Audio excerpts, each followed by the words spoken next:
अर्थसंकल्पीय अधिवेशनाला आजपासून सुरुवात होते। सकाळी 11 वाजता राज्यपालांच्या अभिभाषणाने सुरुवात होणार आहे। विविध विकास कामांचे प्रस्ताव सादर होणार। अर्थसंकल्पीय अधिवेशनाला आजपासून सुरुवात होते। राज्यपालाच्या अभिभाषणाने अधिवेशनाला सुरुवात होणार आहे। तर कोकाटे आणि मुंडेंच्या राजीनाम्यावरून विरोधक आक्रमक होण्याची शक्यता आहे। अर्थसंकल्पीय अधिवेशन वादळी ठरण्याची शक्यता वर्तवण्यात येते आहे।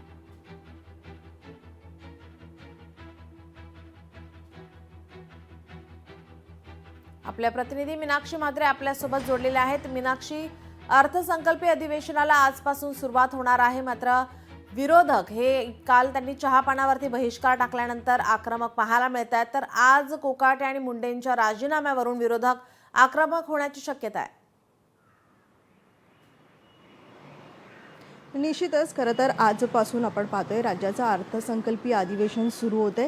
26 तारखेपर्यंत हे अधिवेशन चालणार आहे। आज पहिला दिवस असणार आहे। पहिल्याच दिवशी आपण पाहतोय की सकाळी 11 वाजता राज्यपालांच्या अभिभाषणाने सुरुवात होईल। त्यानंतर तब्बल अभिभाषणाच्या नंतर 20 मिनिटांनी मात्र जे विधानसभेचं कामकाज आहे ते सुरू होईल। त्यानंतर विधान परिषदेचं कामकाज जे आहे तब्बल 30 मिनिटांनंतर सुरू होईल। मात्र आजच्या दिवसाला आपण पाहतोय की ज्या 2024 आणि 2025च्या पुरवण्या मागण्या आहेत त्या सादर केल्या जातील आणि शोक प्रस्ताव जे आहेत यानंतर सांगता होईल। खरं तर या अधिवेशनापूर्वी काल आपण पाहिलं होतं की सत्ताधाऱ्यांकडनं चहापाण्याचा कार्यक्रम जे आहे ते आयोजित करण्यात आलं होतं, पण मात्र विरोधकांकडनं बहिष्कार टाकण्यात आला। एकीकडे कायदा व सुव्यवस्थेचा प्रश्न ऐरणीवरती असताना दुसरीकडे महिलांवरती होत असलेले अत्याचार आणि शेतकऱ्यांचे प्रश्न असे विविध मुद्द्यांनी विरोधक जे आहेत ते सत्ताधाऱ्यांवरती आक्रमक होताना पाहायला मिळतील।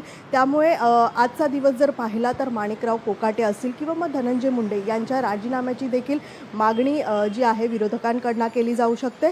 एकूणच आजचा पहिला दिवस जर आपण पाहिला तर 11 वाजताच्या नंतर हा संपूर्ण कामकाज जो आहे तो दोन्ही सभागृहाचा सुरू होताना पाहायला मिळेल।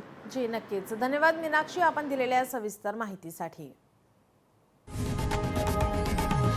लोकशाही मराठी ऐका, पहा, जागरूक रहा।